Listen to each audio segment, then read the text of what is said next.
Hello বন্ধুরা, তোমরা সবাই কেমন আছো? আশা করি ভালো আছো। তো আজকে আমি কি রান্না করেছিলাম দেখো। আজকে বৃহস্পতিবার, নিরামিষ মেনু। তো আজকে করেছিলাম মুগের ডাল। তো ডালটা সেদ্ধ বসিয়ে দিয়েছি কড়াইতে। আর দেখো এখানে ফোড়ন দিয়ে দিয়েছি, জিরে, 5 ফোড়ন আর শুকনো লঙ্কা, তেজপাতা ফোড়ন দিয়ে তারপর টমেটো দিয়ে দিয়েছি, দিয়ে একটু লবণ হলুদ দিয়ে দিয়েছি, ধনে গুঁড়ো দিয়ে দিয়েছি। আর দেখো ডালের মধ্যে আমি ফুটের মধ্যে আদা দিয়ে দিলাম। ফুটের মধ্যে আদা দিলে কিন্তু টেস্টটা ভালো হয়, আমার মা বলতো, তাই মার এই রেসিপিটা আমি সেরকমই করলাম। তো দেখো তারপর আমি সব কিছু ডালের মধ্যে দিয়ে দিয়েছি, দিয়ে জল গরম করে দিয়ে দিলাম কড়াইতে। দেখো তারপর ফুটিয়ে নেব।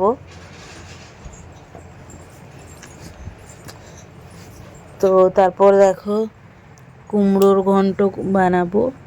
তো জিরে ফোড়ন দিয়েছি, তারপর শুকনো লঙ্কা ফোড়ন দিয়েছি, দিয়ে একটু লবণ দিয়ে কুমড়ো আলুটা ভেজে নিচ্ছি। তো কাঁচা ছোলা দিয়ে রান্না করলেও ভালো হয়, কিন্তু কাঁচা ছোলাটা ছিল না। আর এখানে দেখো আদা বাটা, হলুদ গুঁড়ো, ধনে জিরের গুঁড়ো, লঙ্কার গুঁড়ো দিয়ে ভালো করে মিক্স করে নিচ্ছি মশলাটা সবজির সঙ্গে। আর একটুখানি আমি চিনি দিয়েছি।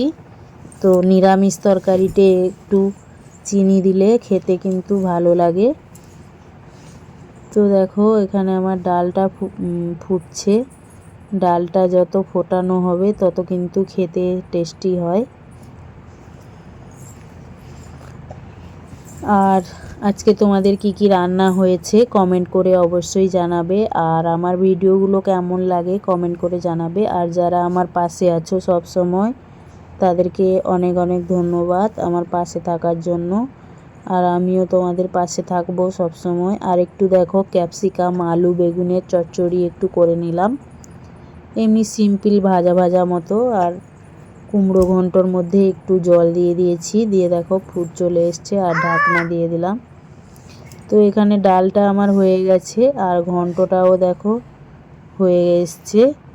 আর ক্যাপসিকাম আর আলু বেগুনটা দেখো নেড়ে চেড়ে একটু ভাজা ভাজা মতো করে নিচ্ছি। তো ক্যাপসিকাম দিয়ে খেতে কিন্তু দারুণ লাগে। তো এই ছিল দুপুরবেলার মেনু। সবাই ভালো থাকবে, সুস্থ থাকবে, সবাই সবার পাশে থাকবে। টাটা সবাইকে।